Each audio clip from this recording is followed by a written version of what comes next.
전에 마태복음 5장에서 7장까지 했습니다. 그 내용은 예수님께서 수많은 병자들이 예수님 앞에 나오자 그들을 치료해 주지 않고 산 위에 올라가셔서 그들에게 설교를 하신 내용입니다. 오늘은 이제 산에서 내려오시는 모습입니다. 그래서 8장부터 11장까지 앞으로 몇 개월 동안 함께 은혜를 나누고자 합니다. 이 부분은 예수님이 행하신 기적입니다. 앞에서는 말씀으로 놀라운 기적을 베푸셨다면 여기에서는 예수님께서 실제로 능력을 보여주신 부분입니다. 오늘 8장 1절부터 4절 말씀을 가지고 깨끗함을 받으라 라는 제목으로 함께 은혜를 나누고자 합니다. 오늘 말씀 바로 앞에 7장 28절을 보면 예수께서 이 말씀을 마치시니 무리가 그의 가르침에 놀랐다라고 했습니다. 이 놀랐다라는 말은 너무나 깜짝 놀랄 만한 광경을 보거나 들었을 때 그것에 압도되어서 말문을 잃었다는 뜻입니다. 그 이유는 예수님의 가르침이 율법학자들과 전혀 달랐기 때문이다 하고 7장 29절에 나와 있습니다. 율법학자들은 랍비들의 해석을 인용해서 해석하고 전했습니다. 그런데 그들의 해석은 하나님의 권위보다는 율법학자들의 그 그룹 전체의 권위를 나타내는 것이었습니다. 그래서 율법학자들의 해석은 자기들과 같은 사람만이 거룩한 자들이라고 하면서 나머지 사람들은 밀쳐내는 해석이었습니다. 너는 안 돼, 너는 안 돼 하고 밀어내는 거였습니다.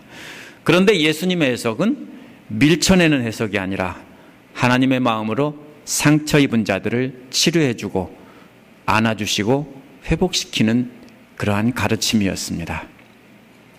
오늘 말씀 앞에 나온 마태복음 5장에서 7장을 요약하면 누가 하나님의 자비를 입고 하나님의 자녀가 돼서 하나님 나라를 상속받을 자인가 하는 것을 선포하신 겁니다. 예수께서 이처럼 깜짝 놀랄 만한 가르침을 누구에게 주셨나 하는 것을 우리가 알아야 됩니다. 산상수훈 시작인 5장 1절에 보면 예수께서 무리를 보시고 산에 올라가 앉으시니 제자들이 그에게 나왔다 이렇게 되어 있습니다. 언뜻 생각하면 제자들인 것 같습니다. 그러나 자세히 보면 예수님이 산에 올라가신 이유는 무리들 때문입니다. 무리들이 너무 많기 때문에 갈릴리 호숫가에 비탈진 산비탈에 앉으신 겁니다. 호숫가의 산비탈이 타원형으로 이렇게 되어 있습니다. 마치 노천극장과 같이 그렇게 되어 있는 곳에 위에 올라가 앉으시고 무리들은 그 밑에 쭉 앉아 있습니다. 비탈진 곳이기 때문에 예수님이 잘 보입니다. 그리고 소리가 잘 울리는 곳이었습니다. 무리들은 조금 떨어져 앉았을 거고요. 제자들이 앞에 나왔을 겁니다. 그래서 제자들이 앞에 나온지라 한 것이지 제자들만 나왔다는 뜻이 아닙니다. 무리들이 다 함께 모여 있었고 제자들이 맨 앞으로 나왔다라는 뜻입니다. 이 무리들을 보면은 4장 24절에서 25절에 이 무리들이 어떤 사람들인가 정체가 나타나 있습니다. 예수의 소문을 듣고 불치병에 걸린 가족들을 데리고 여러 지역, 시리아의 여러 지역에서 나왔다라고 했습니다. 갈릴리 그 주변 먼 지역이 시리아입니다. 무리들은 예수님의 말씀을 들으러 온 것이 아닙니다. 왜 나왔겠습니까? 불치의 병이 걸린 사랑하는 가족들을 치료받게 하려고 예수님 앞으로 데리고 나온 것입니다. 어떤 이는 간질병에 걸린 아들의 손을 잡고 왔을 것입니다. 어떤 이는 귀신 들려서 날뛰는 딸의 손을 붙잡고 왔을 것입니다. 어떤 이들은 중풍병에 걸린 어머니나 아버지를 들쳐매고 왔을 것입니다. 모두가 어떤 마음으로 왔겠습니까? 정말로 간절한 마음으로 사랑하는 사람이 치료받기를 기대하는 마음으로 나왔습니다. 근데 이들은 대부분 유대교에서 쫓겨난 사람들입니다. 성전에 가서 제사장에게 치료받고 기도받고 싶어도 갈 수가 없는 사람들이에요. 왜냐하면 죄인으로 분류되었기 때문입니다. 또 죄가 병이 있는 사람은 죄를 지었다라고 생각해서 또 제외됐던 사람들입니다. 죄인들이기 때문에 선뜻 예수님 앞에 나가지도 못하고 좀 떨어진 곳에서 예수님을 바라보며 치료해 주기를 기다렸을 것입니다. 그런데 이상한 것은 예수님께서는 치료를 해주지 않고 데리고 산으로 이끌어 올라가서 산에서 말씀을 가르친 것입니다. 너무 엉뚱하지 않습니까? 예수님의 모습은 마치 시내산에서 모세와 이스라엘 백성들에게 계명을 주는 하나님의 모습과도 같습니다. 하나님께서 시내산에 앉으셨고 모세와 그 백성들이 산 밑에 모여있는 모습과도 흡사한 모습입니다. 산이란 바로 그런 곳입니다. 예수님은 새로운 백성들에게 이제 새로운 계명을 주고 계신 겁니다. 이 쫓겨나서 유대교 공동체에도 못 들어가고 떠도는 이 사람들, 이방인들, 이 모든 사람들에게 예수님은 계명을 주시려고 이렇게 선포하고 계신 것입니다. 상처받고 찢긴 심령들을 뭐라고 했습니까? 하늘나라를 유업으로 받을 수 있다라고 말씀하셨습니다. 세상 사람들은 버렸는데 예수님은 품에 안아주시자 감동의 물결이 밀려왔을 것입니다. 계속 놀라운 말씀을 전해주시자 감동을 넘어서 놀라운 충격으로 다가왔을 것입니다. 소름 끼칠 만한 그런 충격적인 말씀들을 많이 하셨습니다. 오늘 말씀 8장 1절은 말씀을 마치고 예수께서 산에서 내려오시는 장면입니다. 내려오시는데 수많은 무리가 뒤따라왔습니다. 무리들은 놀라운 가르침에 흥분이 된 채 예수님의 뒤를 따라 내려오고 있습니다. 이러한 글을 읽을 때는 우리가 그 장면을 머릿속으로 그리면서 읽어야 됩니다. 쭉 내려오고 있는데 갑자기 나병 환자 한 사람이 예수님과 무리들 앞에 나타나게 된 것입니다. 예수께서 이 나병 환자를 치료하신 것은 바로 산 위에서 말씀으로 가르치신 것을 눈으로 볼 수 있게 해주신 것입니다. 우리가 가르치면 어떻게 해야 됩니까?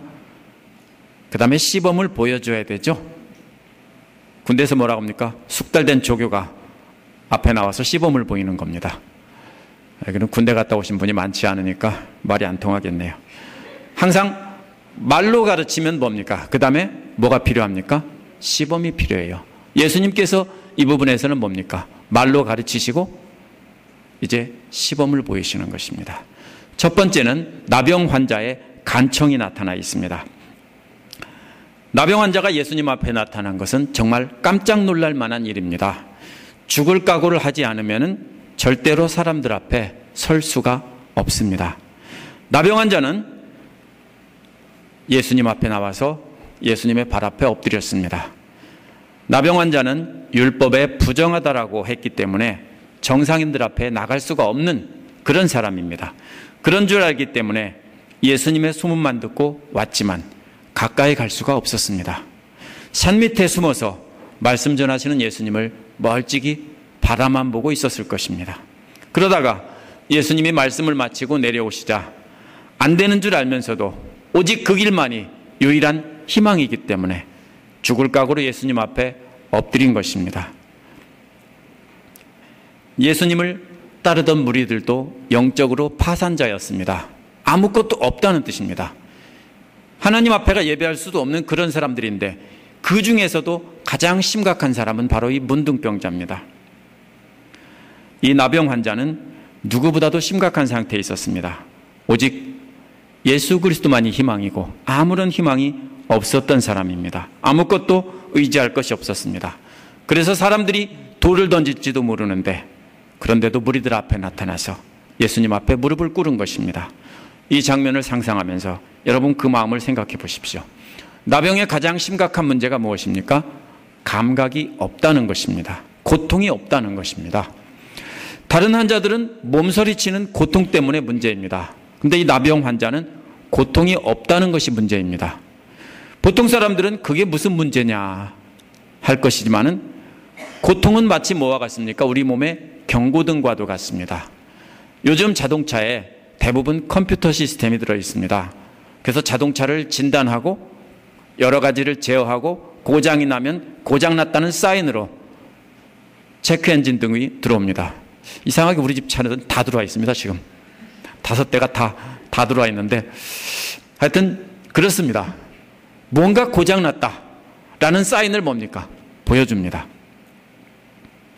그런데 나병 환자들은 경고등이 망가진 것입니다. 그래서 몸의 일부분이 떨어져 나가도 아무런 느낌이 없습니다. 실제로 숯불에 떨어진 감자를 집어들면서도 불에 닿는데도 뜨거운 줄도 모른다는 것입니다. 폴 브랜드 박사라는 나병 치료의 세계적인 권위자가 있습니다.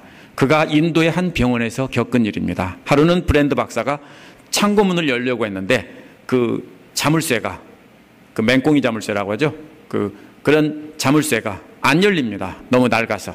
열으려고 애를 쓰는데 키가 작고 영양실조에 걸린 것 같은 그런 10살 된 나병 환자 소년이 와서 자기가 열겠다고 했습니다. 그러더니 소년이 키를 돌리면서 냅다 잡아당겼습니다. 우리도 보통 그렇게 하겠죠. 안 열리니까. 그런데 브랜드 박사는 너무나 놀라운 광경에 깜짝 놀라서 말을 잇지 못했습니다. 열쇠가 손에 깊은 상처를 내서 뼈와 관절까지 다 드러난 것입니다. 그런데도 소년은 전혀 모르고 있었다는 것입니다. 나병 환자들은 이렇게 고통을 느끼지 못합니다. 어느 날 손가락이 떨어져 나갑니다. 그래도 아무런 고통을 느끼지 못합니다. 다음 날 발가락이 떨어져 나갑니다. 그래도 아무런 고통을 느끼지 못합니다. 뭔 뜻입니까? 이 나병은 흔히 오늘날 죄에 대해서 아무런 감각이 없는 그러한 무감각한 사람들을 나타내는 것입니다. 오늘 본문에 나타난 나병 환자도 초기는 아니었을 겁니다. 대부분 초기에는 발견도 못해요. 심각한 상태에서 격리돼서 오랫동안 살았습니다. 병이 심각하게 진행돼서 구경꾼들이 보자마자 금방 알아봤을 것입니다. 아마 흉측한 모습이었겠죠. 어릴 때 많이 보셨죠? 우리도 어릴 때 보면 도망갔습니다.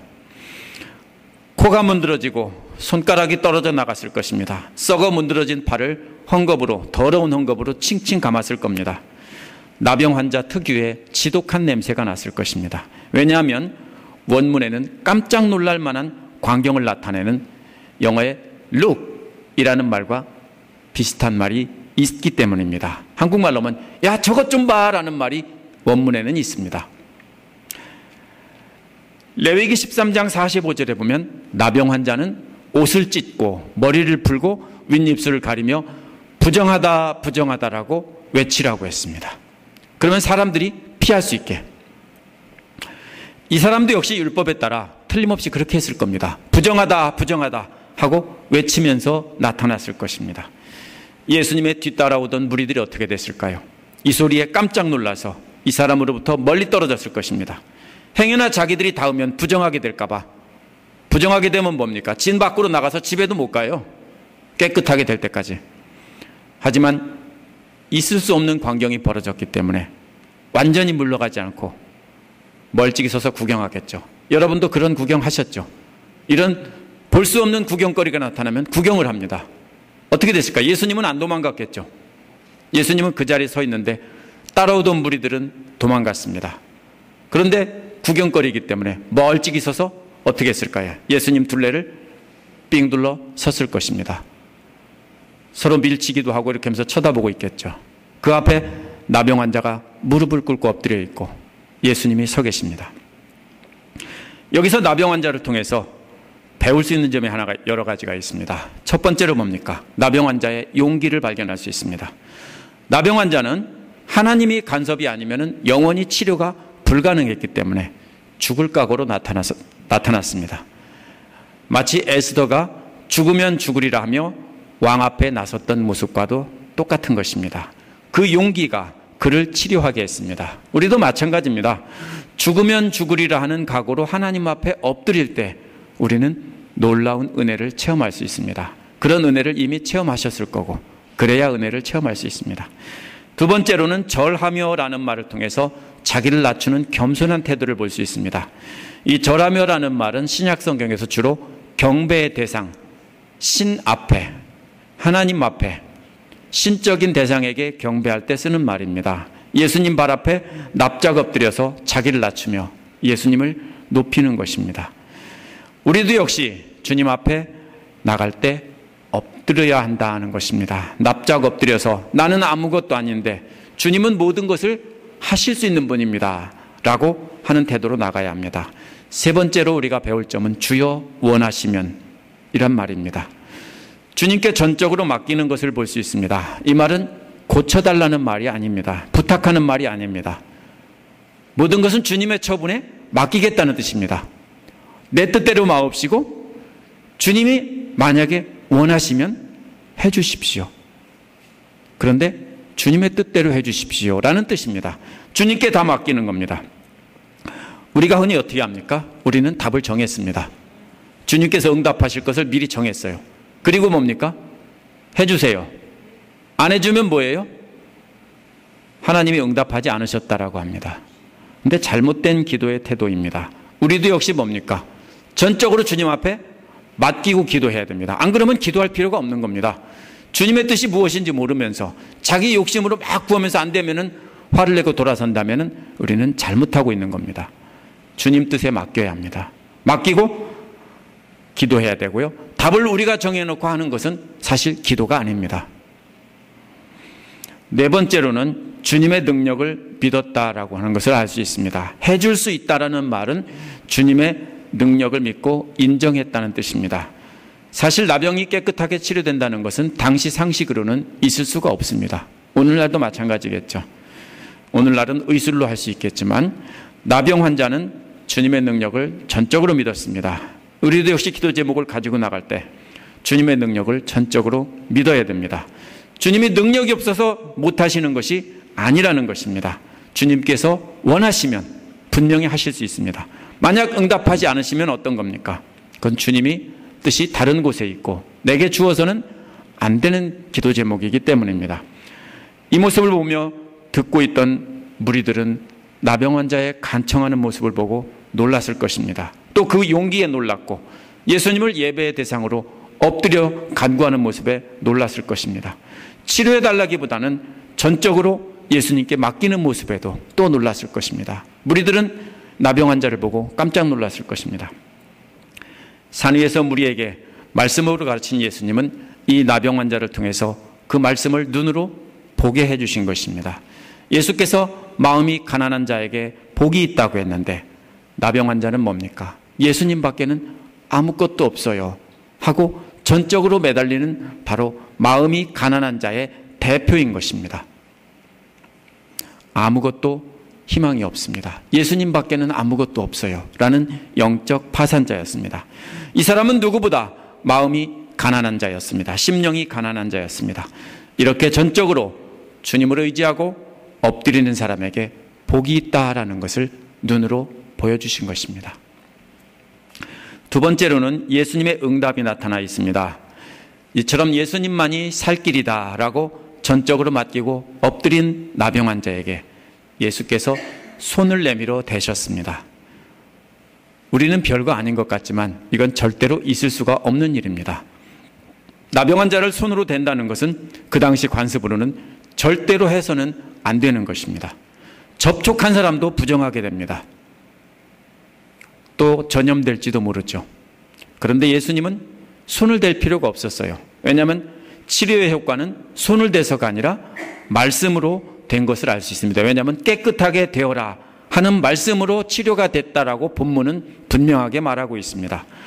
바로 뒤에 나오는 백부장의 하인도 말씀만으로 치료하셨습니다. 예수님은 말씀만 하고 하시면 항상 치료하실 수 있는 능력이 있으셨어요. 일어나 걸으라 하면 걸었지 예수님께서 손잡아 주셔서 걸은 게 아니에요. 그렇다면 왜 만졌을까요? 만질 필요도 없고 하는데 율법학자와 바리새파 사람들이 지켜보고 있었을 것입니다. 레위기를 보면 부정한 것에 접촉하기만 해도 부정해지는 것입니다. 예수께서 나병 환자의 손을 대는 걸 보고 율법을 어겼다며 뭡니까? 공격을 했을 것입니다. 그게 뻔한데도 왜 그랬을까? 이것은 2절에 나병 환자가 무릎을 꿇고 엎드린 것에 대한 응답입니다. 세상으로부터 격리되어 있던 이 나병 환자는 용감하게 예수님 앞에 꿇어 엎드려 경배를 했습니다. 그 믿음을 보시고 그 믿음을 격려해 주려고 손을 대신 것입니다. 이 장면을 보고 무리들은 기절할 뻔했을 것입니다. 손을 대다니. 예수께서 왜 나병 환자를 만지셨는지 한번 나병 환자의 입장에서도 우리가 생각해 봐야 됩니다. 성경은 너무 적은 것을 말하고 있습니다. 그러나 우리는 나병 환자의 마음도 여기서 한번 생각해 봐야 됩니다. 나병 환자는 사람들의 손길이 그리웠을 것입니다. 나병에 걸린 뒤에 아무도 손잡아 주지 않고, 아무도 손을 얹어주지 않고, 아무도 포옹해 주지 않습니다. 모든 사람이 보면은 벌레를 보듯이 도망갑니다. 심지어는 사랑하는 가족들까지도 다 피했습니다. 따뜻한 손길이 그리웠던 사람입니다. 누군가가 손을 대주는 것을 한 번도 느껴보지 못했을 겁니다. 예수께서는 그 마음을 아시고 위로의 손길을, 따뜻한 손길을 내밀어서 대신 겁니다. 그 마음을 치료해 주시려고, 위로해 주시려고 따뜻하게 손을 대신 것입니다. 여러분, 따뜻한 손길을 느껴본 일이 있습니까? 누군가가 힘들 때 손을 어깨에 얹고 따뜻한 체온이 전해올 때 그 기분을 아십니까? 예수님께서는 지금 위로를 주고 계신 겁니다. 그 체온을 통해서 한 번도 느껴보지 못한, 나병에 걸린 뒤에 한 번도 못 느껴본 그 손의 체온을 느끼게 해주시면서 지금 위로해주고 계시는 겁니다. 깨끗하게 되어라 하고 말씀하시니 곧 병이 나았다라고 했는데, 원문에 곧이라는 말은 원문에서 사실 곧보다는 개역성경에 즉시라는 말이 훨씬 어울리는 말입니다. 즉시 나았다라고 하는 것입니다. 그렇다면 말씀으로 깨끗하게 하신 뒤에 즉시 낫는 모습을 사람들이 본 뒤에 그 다음에 만져도 상관없습니다. 그런데 예수님은 그럼에도 불구하고 먼저 손으로 쓰다듬으시며 말씀으로 치료하신 것입니다. 즉시 병이 나았다고 하는 것을 무슨 뜻입니까? 구경꾼들이 치료되는 모습을 보았다는 것입니다. 왜냐하면 이 성경을 기록한 사람들이 어떻게 한 겁니까? 자기들이 본 걸 쓴 거예요. 본 것을 그 자리에서 기록한 게 아니고요, 수십 년 동안 그 목격한 것을 사람들이 예배 시간에 증언하다가 죽을 때가 가까우자 그걸 뭡니까? 적어 놓은 거예요, 사람들이. 그렇기 때문에 이것은 그 주변에서 봤기 때문에 즉시 나았다라고 하는 것을 증언하고 있는 겁니다. 거짓말이라고 하면은, 즉시 나았다고 이걸 쓰면은 같이 있던 그 다른 증인들이 뭐라고 할까요? 말도 안 돼 하면서 집어치우라고 하겠죠? 성경은 벌써 아궁이 속에 들어갔을 거예요. 그런데 성경은 진실을 기록하고 있기 때문에 오늘까지 있는 겁니다. 즉시 나은 것을 사람들이 봤습니다. 어떤 광경이 있을까 한번 상상해 보세요. 어떻게 보고 즉시 나았다는 걸 알아요? 다른 병은 어떻게 알 수 있습니까? 안진뱅이가 일어나는 걸 보고 알 수 있고, 소경은 눈 뜨는 걸 보고 알 수 있습니다. 안진뱅이가 즉시 치료됐다는 걸 어떻게 합니까? 아마 구경꾼들은 눈썹과 머리털이 다 빠진 채 일그러지고 눈도 제대로 뜯지 못하는 그런 모습을 봤을 겁니다. 손가락이 떨어져 나간 채 뭉툭한 손과 진물이 질질 흐르는 그런 모습이었을 것입니다. 그런데 예수께서 말씀하시자 갑자기 얼굴에 새살이 돋아서 매끈한 모습이 되고 머리털과 수염이 건강해지고 모두가 회복되는 것을 아마 지켜봤을지도 모릅니다. 물론 뭐 없는 손가락이 막 나왔다라고 볼 수는 없습니다. 물론 그럴 수도 있지만, 그러나 모든 사람이 보기에 금방 알 수 있도록 즉시 치료되는 것을 봤다는 것입니다. 어떻습니까? 여러분이 그 장면을 보고 있다고 상상해 보면 어떻겠습니까? 성경에 안 나온 구경꾼들을 잘 봐야 돼요, 우리는요. 사실은 이 글은 이 예수님과 문둥병자에게 초점이 맞춰진 게 아니라 주변에 보이지 않는 구경꾼들에게 초점이 맞춰져 있어요. 그걸 읽을 줄 모르면 우리는 성경을 잘못 읽는 겁니다. 이 사람들은 회복되는 모습을 눈으로 지켜봤습니다. 무리들은 가장 부정한 나병 환자를 손으로 만져주시고 치료해 주시는 걸 보고 깜짝 놀랐을 것입니다. 무리들은 나병 환자가 즉시 회복되는 모습을 보고 소스라치게 놀랐을 것입니다. 그러면서 자신들도 용기가 없어서 못 나갔는데, 죄인이라서 멀리 떨어졌는데 전적으로 예수님께 맡기기만 하면 자기들도 치료될 수 있구나. 자기 사랑하는 아들, 딸, 남편, 부모님들도 치료될 수 있구나 하는 것을 깨달았을 것입니다. 이 모습을 보고 무리들은 큰 위로를 받았습니다. 저런 문둥병자도 저렇게 만져주시면서 치료해 주신다면 유대교 지도자들에게 죄인으로 낙인 찍혀 쫓겨난 자기들도 받아주신다는 것을 확신했을 것입니다. 죽을 병에 걸린 자기 가족들도 저분만 믿으면 치료받을 것이다 라는 것을 확신했을 것입니다.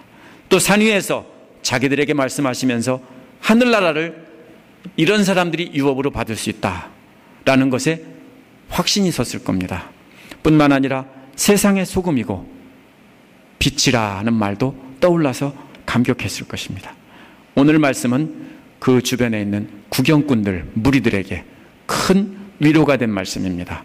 오늘 우리에게도 역시 위로가 되는 말씀입니다. 예수께서는 사람의 손길이 그리운 나병 환자의 마음을 아시고 만져주시고 위로해 주신 것처럼 위로의 손길이 필요한 여러분에게도 동일하게 손을 내미십니다. 그래서 만져주세요. 근데 왜 안 만져주세요? 엎드린 적이 없어요, 여러분이. 여러분이 예수님 앞에 납작 엎드리지 않았기 때문에 만져주지 않은 거고요. 지금도 엎드리면 예수님께서 따뜻한 손길로 만져주십니다. 여러분의 아픈 마음도 역시 만져주십니다. 그리고 치료해 주십니다. 마음에 더 큰 상처가 있는 사람은 더 큰 복이 있다고 성경에서 여러 번 말하고 있습니다. 예수님의 사랑의 손길이 놀라운 위로로 다가올 것이기 때문입니다. 우리에게 사랑의 손길을 주실 뿐 아니라 말씀과 말씀의 능력도 주시고 또 치료해 주십니다. 얼마나 감사하고 감격한 일입니까? 세 번째로는 예수님의 명령을 볼 수 있습니다. 치료를 마치신 후에 나병 환자에게 하신 명령은 4가지입니다. 한글 성경에는 첫 번째 명령이 숨겨져 있습니다. 첫 번째 명령은 원어를 직역해 보면 보라입니다. 보라는 없습니다. 그렇지만 영어 성경들도 대부분 see라고 해놨습니다. 그런데 이 보라라는 말 다음에 부정적인 말이 나오면은 하지 말라라는 내용이 나오면은 뭡니까? 실제로 눈으로 보라는 뜻이 아니라 주의하라는 거예요. 우리가 주의할 때 뭐예요? 눈으로 보고 주의하죠? 그것처럼 주의하라는 거예요. 추상적인 개념을 주의하라 하고 말한 것입니다. 하지 말아야 될 것이 뭡니까? 주의해서 하지 말아야 될 것은 아무것도 말하지 말라는 거예요. 아무것도 말하지 않도록 주의해보라 이겁니다. 왜 말하지 말라고 했을까요? 많은 얘기들을 합니다. 마가복음 가지고 설명하기도 하고 많은 사람들이 설명을 하는데 저는 예수께서 말하지 말라고 하신 이유는 더 급하고 중요한 일이 있었기 때문이라고 생각합니다. 여러분이 만약 문둥병자라고 상상해 보십시오. 치료받았습니다. 그 자리에서 깨끗해졌어요. 변했어요. 그리고 가는데 사람들이 가만두겠습니까? 빙 둘러싼 사람들이. 여러분 같으면 어떻게 하겠습니까? 여러분 사랑하는 가족도 그 자리에 있어요. 지금 당장 예수님의 손길이 필요해요. 근데 예수님은 치료도 안 해주시고 뭡니까? 산 위에서 말씀만 전하시고서는 그냥 마셨어요. 그럼 어떻게 할까요? 붙잡고 물어보겠죠? 진짜 나았느냐? 어떻게 나았느냐? 그때 어땠느냐? 이런 거 물어보지 않겠습니까? 여러분 예방주사만 맞고 이렇게 돌아와도 친구들이 뭐라고 했습니까? 야, 아파? 안 아파? 아파? 이렇게 계속 물어보잖아요.